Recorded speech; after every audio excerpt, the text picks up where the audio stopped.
Good morning students, myself Nisha. So in this video we have studied about the centralization, its meaning, characteristics, importance and disadvantages, that is limitations of centralization. So in the last video we have discussed about the decentralization, which is an extended form of delegation, and now we have discussed about the centralization. So let's start. First, meaning of centralization. It refers to concentration of almost all the authorities at the level of top management. कि centralisation क्या है? ये एक concentration है of almost सारी authorities का at the level of top management से लेके सारे लेवल्स तक की जो है, ये क्या करता है, ऑलमोस्ट कंसंट्रेशन करता है सारी अथॉरिटीज़ पर। जब अथॉरिटी के लिए जो है वो डिसीजन लिया जाता है जो कि यूटिलाइज्ड होता है, और वो मोस्टली जो है वो बाय सुपीरियर लेता है, जैसे कि सेटअप करना, तो उसको बोला जाता है सेंट्रलाइजेशन। सो इसके अंदर क्या होता है, ऑल द डिसीजंस जो लिए जाते हैं बाय द मैनेजर्स वो बिलोंग करते हैं टॉप लेवल से लेके मिडल लेवल तक एंड लोअर लेवल के मैनेजर्स तक are there, and only to explain किया जाता है और फिर इम्प्लीमेंट किया जाता है उन डिसीजंस का। जब उनको जो है हम मैनेजर जो है वो डिसीजन ले लेता है टॉप से लेके लोअर लेवल तक के मैनेजर्स तक को, फिर वो डिसीजन जो है वो एक्सप्लेन किया जाता है, फिर उसको जो है इम्प्लीमेंट किया जाता है उस डिसीजन को। So whereas in decentralisation में क्या होता है कि ऑलमोस्ट सारी अथॉरिटीज़ जो है वो सबऑर्डिनेट्स के हाथों में होती है। When on the other hand, लेकिन दूसरी साइड सेंट्रलाइजेशन में क्या होता है, ऑल दी अथॉरिटीज़ जो है वो स्टॉप कर दी जाती है एट वन सेंट्रल पॉइंट पे। सो इससे क्या होता है, ये कहा जाता है कि it can be sad that कि बोथ जो है वो सेटअप करते हैं लेकिन वो अपोज करते हैं टू ईच अदर को। तो इसको बोला गया यहाँ पर सेंट्रलाइजेशन, कि ये जो एक सिस्टमेटिक और एक कंसिस्टेंट रिजर्वेशन है ऑफ अथॉरिटीज़ का एक सेंट्रल पॉइंट पे एक ऑर्गेनाइजेशन में, इन दी ऑर्गेनाइजेशन, तो उसको बोला जाता है सेंट्रलाइजेशन, जिसमें जो है ऑलमोस्ट सारी अथॉरिटीज़ को जो है टॉप लेवल से लेके लोअर लेवल तक जो है वो एक्सप्लेन किया जाता है, फिर जो है उस डिसीजन को जो है वो इम्प्लीमेंट कर दिया जाता है। तो ये था इसमें सेंट्रलाइजेशन। नेक्स्ट आता है कि क्या क्या करेक्टरिस्टिक्स है मेरी सेंट्रलाइजेशन की। फर्स्ट अभी हमने पढ़ा कि ऑलमोस्ट जो है ऑल दी अथॉरिटीज़ जो है वो डिसीजन लेती है और उसको जो रिज़र्व रखा जाता है टॉप लेवल के ऊपर।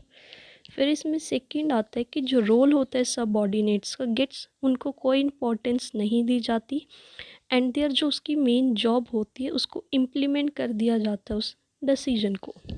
थर्ड करेक्टरिस्टिक्स आता है इसमें कि जो प्रोसेस है डेलीगेशन ऑफ अथॉरिटी का वो यूज़ किया जाता है टू बी मिनिमम, कि जो प्रोसेस है डेलीगेशन ऑफ अथॉरिटी का उसको बहुत ही मिनिमम लेवल पर जो है वो यूज़ किया जाता है। फोर्थ आता है डिस्टेंस होता है between the place of work में एंड द प्लेस जहाँ पर डिसीजन जो है वो लिया जाता है, वहाँ पर जो है बहुत ही डिस्टेंस होता है। इसमें डेलीगेशन ऑफ अथॉरिटी इतना वर्क नहीं करती, क्योंकि इसमें एक सेंट्रल पॉइंट पर ही जो है वो स्टॉप हो जाता है और वही जो है डिसीजन जो है वो आगे फॉरवर्ड कर दिया जाता है, एक्सप्लेन कर दिया जाता है और फिर वो इम्प्लीमेंट हो जाता है। तो ये थी इसकी करेक्टरिस्टिक्स। नेक्स्ट आता है इसमें कि क्या क्या एडवांटेजेस, क्या क्या इंपॉर्टेंस है मेरी सेंट्रलाइजेशन की। फर्स्ट आती है इसमें इंडिपेंडेंट सेटअप। इसमें क्या है कि अंडर अ सेंट्रलाइजेशन जो सेटअप होता है वो सुपीरियर करता है और वो रिमेन जो है वो फ्री होता है, बिकॉज लिटल रोल, कुछ थोड़ा सा ही रोल होता है इसमें सबऑर्डिनेट्स का, मीनिंग देयरबाय कि वो डिपेंड नहीं रहते सबऑर्डिनेट्स के ऊपर। जो सुपीरियर है वो उसमें ऑल्सो जो है वो फ्री होता है रिस्क से जो इन्वॉल्व होता है उसके डिसीजन टेकन में, क्योंकि वो बाय द सबऑर्डिनेट्स में होता है। फिर इसमें सेकेंड आता है मोर कोऑर्डिनेशन।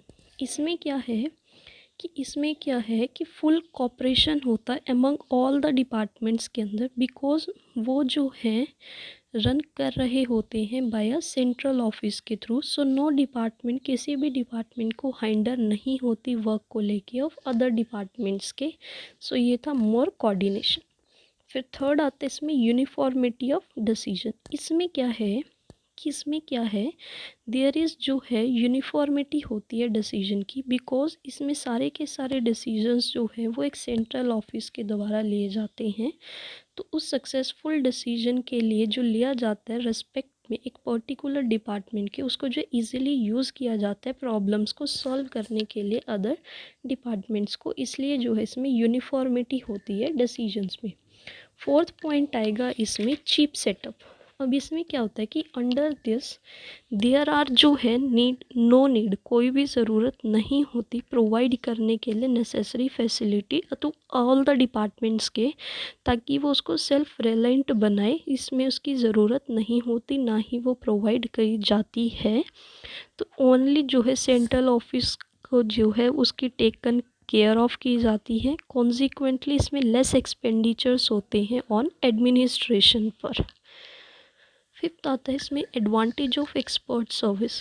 इसमें क्या है, जब हम इसको सेटअप करते हैं कि अंडर द सेटअप जो एक्सपर्ट्स होते हैं उनको अपॉइंट किया जाता है only in the central office में अपॉइंट किया जाता है।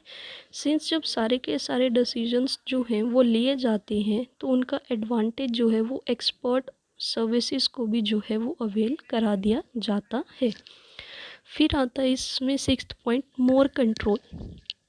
इसमें क्या है, जर्नली जो रिस्पॉन्सिबिलिटी होती है for taking all the decisions की, वो एंटायरली जो है वो विद द सुपीरियर के पास होती है। देयरफॉर वो can not afford to be careless in their work, तो वो अफोर्ड नहीं कर पाते अपनी केयरलेस उस वर्क के अंदर। Since they can not be careless, लेकिन वो केयरलेस नहीं होते, ये जो है एक डायरेक्ट इफेक्ट डालता है मेरी कंट्रोल के ऊपर एंटरप्राइज में। So in other word full control जो है वो रिमेन जो है वो ऑपरेटिव रहता है। इसमें जो है मोर कंट्रोल रहता है अपनी एंटरप्राइज में, जो उसका डायरेक्ट इफेक्ट है वो मेरी एक ऑर्गेनाइजेशन को पड़ता है सेंट्रलाइजेशन में, क्योंकि इसमें सारे का सारा जो डिसीजन है वो बाय सेंट्रल ऑफिस के थ्रू लिया जाता है। इसमें सबऑर्डिनेट्स का रोल जो है वो कम हो जाता है। सो ये थे इसके एडवांटेजेस। अब नेक्स्ट आते हैं इसके क्या क्या इसके डिसएडवांटेजेस हैं सेंट्रलाइजेशन के। फर्स्ट आता है इसमें excessive workload for top executives, कि जब हम सारे डिसीजंस जो लेते हैं लेवल ऑफ द सुपीरियर जो लेता है, जो जो उसका वर्कलोड होता है वो इंक्रीज़ हो जाता है। कॉन्सिक्वेंटली जो सॉलिड डिसीजन है वो नहीं लिया जा सकता, इसलिए जो वर्कलोड होता है टॉप एग्जीक्यूटिव का वो ज़्यादा हो जाता है।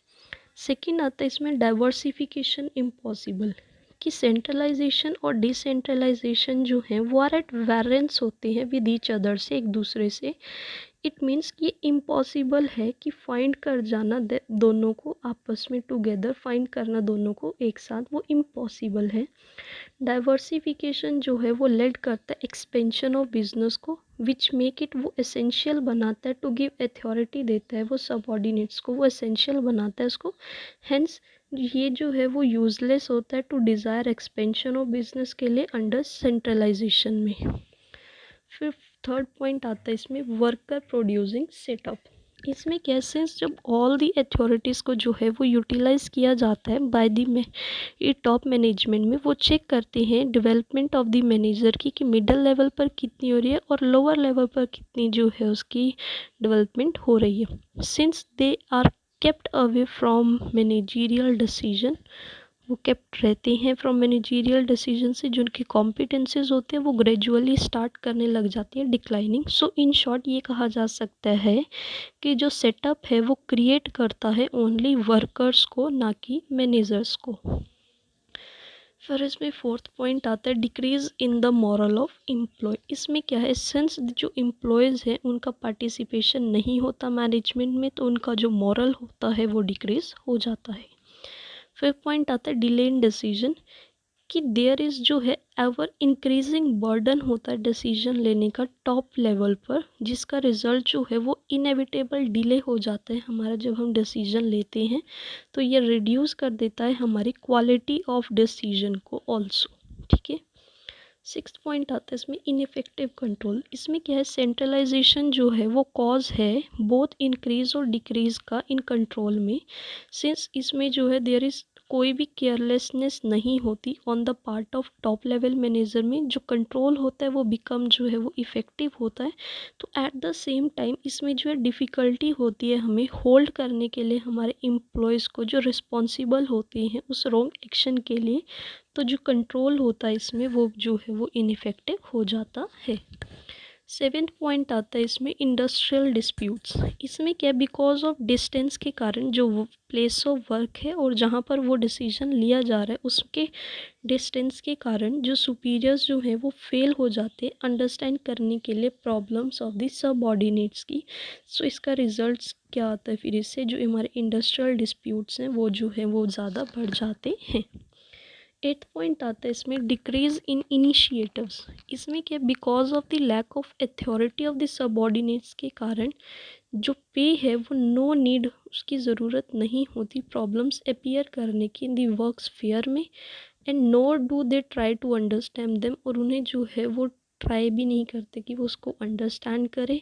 तो उनका जो सबऑर्डिनेट्स का इनिशिएट होता है वो जो है कम हो जाता है। उनकी जैसा उनके साथ बिहेवियर हो रहा होता है, जैसे उनकी प्रॉब्लम्स को नहीं सुन रहा होता है, तो इससे जो इनिशिएट होता है मेरा एम्प्लॉयज़ का, जो वर्कर्स का होता है वो जो है वो डिक्रीज़ होता चला जाता है अंडर सेंट्रलाइजेशन में। नाइन्थ पॉइंट आता है इसमें formation of profit centres not possible. इसमें क्या है कि जो इंडिपेंडेंट यूनिट होते हैं वो पॉसिबल नहीं होते अंडर सेंट्रलाइजेशन में, जो उसको इम्पॉसिबल बनाते हैं टू फॉर्म प्रॉफिट सेंटर्स के लिए। इट मीन्स दैट जो प्रॉफिट होता है और जो लॉस है वो इन रिस्पेक्ट में होता है। डिफरेंट डिपार्टमेंट्स जो हैं वो नहीं जानते कि कितना प्रॉफिट हो रहा है, कितना लॉस हो रहा है, तो उससे जो फॉर्मेशन होती है प्रॉफिट सेंटर की वो पॉसिबल नहीं हो पाती। दैट इज़ वाई हम ये कह सकते हैं कि जो म्यूचुअल कॉम्पिटिशन होता है अमंग द मैनेजर के बीच में वो रिड्यूस हो जाता है, और इसके साथ साथ जो उनकी वर्क की एफिशिएंसी होती है वो भी कम हो जाती है। 10th पॉइंट आता है इसमें प्रॉब्लम ऑफ कम्युनिकेशन की अंडर सेंट्रलाइजेशन में जो मैनेजर होता है इन द टॉप हायरार्ची में वो फेस करता है डिफ़िकल्टी कलेक्ट करने में इंफॉर्मेशन को, जो कि एसेंशियल होती है डिसीजन लेने में।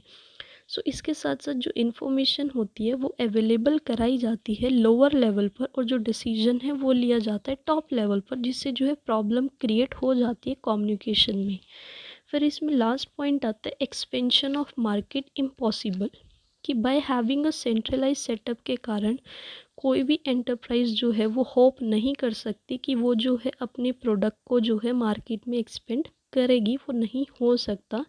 द एक्सपेंशन ऑफ मार्केट जो है वो रिक्वायर करती है ओपनिंग करे ब्रांचेस अदर प्लेसेस में भी, और जो मैनेजर है वो गिवन अथॉरिटी दे फॉर उसकी सक्सेस के लिए, जो कि इम्पॉसिबल नहीं है अंडर सेंट्रलाइजेशन में। तो जो मार्केट की एक्सपेंशन है वो इसमें पॉसिबल नहीं हो सकती सेंट्रलाइजेशन में।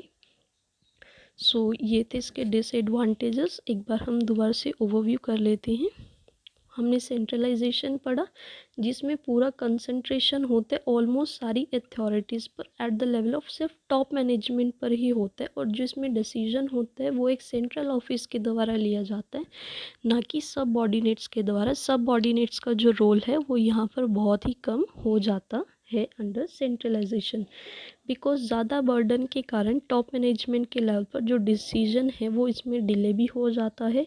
और अंडर सेंट्रलाइजेशन में इसमें जो है लेस डिपेंडेंस होता है ऑन सब ऑर्डिनेट्स में, और जो इसमें डिसीजन है वो यूनिफॉर्मिटी होता है। And because of central control के कारण इसमें जो है मोर कॉपरेशन भी होता है, और जो वर्कलोड होता है एग्जीक्यूटिव्स का वो भी हमारा इंक्रीज़ हो जाता है, और जो डेवलपमेंट है एम्प्लॉयज़ की वो स्टॉप हो जाती है। सो ये था मेरा सेंट्रलाइजेशन का मैंने। फिर हमने उसके करेक्टरिस्टिक्स पढ़े, जो हमने मीनिंग में पढ़ा हम उन्हीं से उसके करेक्टरिस्टिक्स बना देते हैं। इसमें थर्ड पॉइंट है कि जो प्रोसेस है डेलीगेशन ऑफ अथॉरिटी का उसका बहुत ही कम यूज़ होता है, क्योंकि इसमें हम अपनी अथॉरिटी रिस्पॉन्सिबिलिटी को डेलीगेट कर ही नहीं रहे। इसमें सिर्फ जो पूरी पावर है वो सिर्फ हमारे सुपीरियर के पास है at the top level management में, एक सेंट्रल ऑफिस के पास। सो ये थे इसके करेक्टरिस्टिक्स, ये थी इसकी कुछ एडवांटेजेस एंड ये थी डिसएडवांटेजेस। सो आई होप आपको समझ आया होगा। अगर नहीं समझ आया तो you will comment down, I will explain you in another video or in comment section also. So thank you so much. If you like it, then please subscribe my channel, like, comment and share. Thank you.